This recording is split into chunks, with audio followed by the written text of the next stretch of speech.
কিসের আপনাদের এই অধিকার? কেন এই চিন্তা ভাবনা? বাবরি মসজিদ ধ্বংস করার পর রাম মন্দির তৈরি করেছেন বলেই আজকে সারা ভারতবর্ষ জুড়ে মুসলিম সম্প্রদায়ের মধ্যে আপনারা লড়াই লাগাতে চাইছেন। মুসলিম সম্প্রদায়ের সমস্ত সম্পত্তি অধিকারকে আপনারা নিয়ে নিতে চাইছেন। আপনারা ঘুরপথে বলতে চাইছেন যেটা মসজিদ নয়, এখানে মন্দির ছিল, এটা দরগা নয়, এখানে মন্দির ছিল। এই লড়াই আমরা লড়তে দেব না।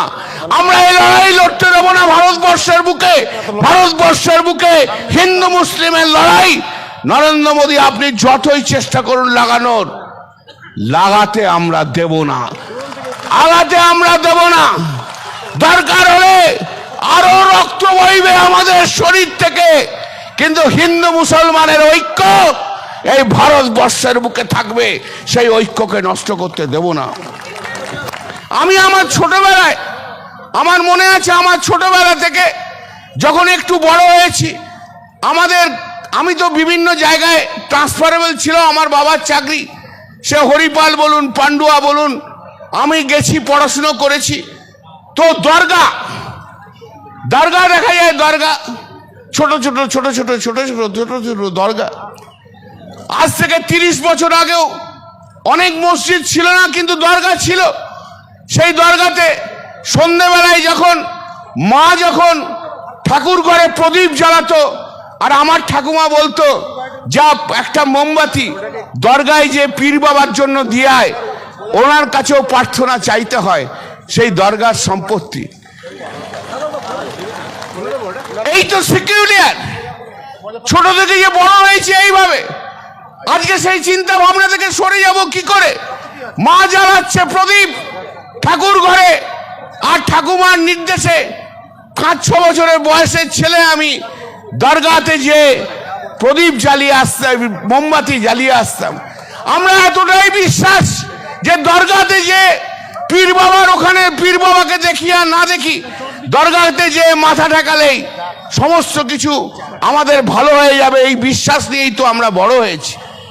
আজ ভারতবর্ষের বুকে কত দরগা রয়েছে বলুন তো? সেই কটা দরগায় আজ কাগজ আছে বলতে পারেন? আজ আপনি এমন একটা আইন নিয়ে আসছেন, সেই দরগাকে তুলে দিয়ে বলবেন এটা ওয়াকফ প্রপার্টি নয়, এটা মসজিদ নয়, এটা অন্য প্রপার্টি, ওয়াকফ প্রপার্টি নয়। হতে পারে কখনো?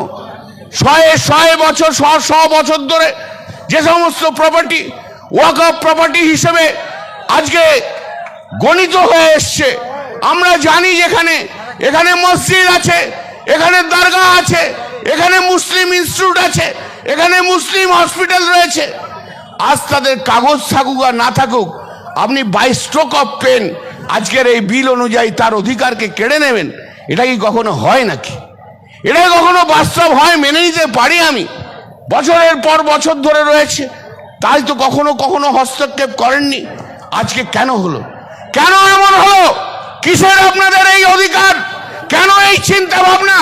বাবরি মসজিদ ধ্বংস করার পর রাম মন্দির তৈরি করেছেন বলেই আজকে সারা ভারতবর্ষ জুড়ে মুসলিম সম্প্রদায়ের মধ্যে আপনারা লড়াই লাগাতে চাইছেন। মুসলিম সম্প্রদায়ের সমস্ত সম্পত্তি অধিকারকে আপনারা নিয়ে নিতে চাইছেন। আপনারা ঘুরপথে বলতে চাইছেন যেটা মসজিদ নয়, এখানে মন্দির ছিল, এটা দরগা নয়, এখানে মন্দির ছিল। এই লড়াই আমরা লড়তে দেব না। আমরা এই লড়াই লড়তে দেব না। ভারতবর্ষের বুকে, ভারতবর্ষের বুকে হিন্দু মুসলিমের লড়াই নরেন্দ্র মোদী আপনি যতই চেষ্টা করুন লাগানোর, লাগাতে আমরা দেব না, আগাতে আমরা দেব না। দরকার হলে আরো রক্ত বইবে আমাদের শরীর থেকে, কিন্তু হিন্দু মুসলমানের ঐক্য এই ভারতবর্ষের বুকে থাকবে। সেই ঐক্যকে নষ্ট করতে দেব না।